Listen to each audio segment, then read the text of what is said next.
আজ ফাইনাল ম্যাচে পাঞ্জাবকে হারিয়ে আমরাই চ্যাম্পিয়ন হব। এবার ম্যাচ পূর্ববর্তী সংবাদ মাধ্যমে এসে পাঞ্জাব কিংসকে কঠিন হুমকি দিয়ে একই বলল বেঙ্গালুরু অধিনায়ক রজত পাটিদার। দর্শক, আজ আইপিএলের 18তম আসরের ফাইনাল ম্যাচে মাঠে নামবে দুই শক্তিশালী দল রয়্যাল চ্যালেঞ্জার্স বেঙ্গালুরু এবং পাঞ্জাব কিংস। আইপিএলের ইতিহাসে 3বার ফাইনাল খেলেও শিরোপা জয়লাভ করতে পারেনি বেঙ্গালুরু। অপরদিকে পাঞ্জাব কিংস একবার ফাইনাল খেলে শিরোপা জয়লাভ করতে পারেনি। তবে এবার দুই দলের জন্যই দারুণ সুযোগ প্রথমবারের মতো আইপিএলের শিরোপা উঁচিয়ে ধরা। ব্যাটে বলে দুর্দান্ত ফর্মে রয়েছে দুই দলের খেলোয়াড়রাই। শুধু বলাই যাচ্ছে আজ ফাইনাল ম্যাচে হাড্ডাহাড্ডি লড়াই হবে। আর এবার ম্যাচ পূর্ববর্তী সংবাদ মাধ্যমে এসে বেঙ্গালুরু অধিনায়ক রজত পাটিদার বললেন, আমাদের ব্যাটার এবং বোলাররা দুর্দান্ত ফর্মে রয়েছে। ফাইনাল ম্যাচে পাঞ্জাব কিংসকে হারিয়ে প্রথমবারের মতো শিরোপা উঁচিয়ে ধরব।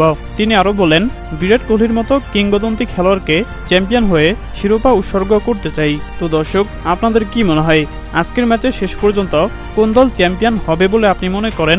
সেই সাথে আপনি কোন দল সাপোর্ট করছেন জানিয়ে দিন আপনাদের গুরুত্বপূর্ণ মতামত আমাদের কমেন্ট বক্সে। ধন্যবাদ।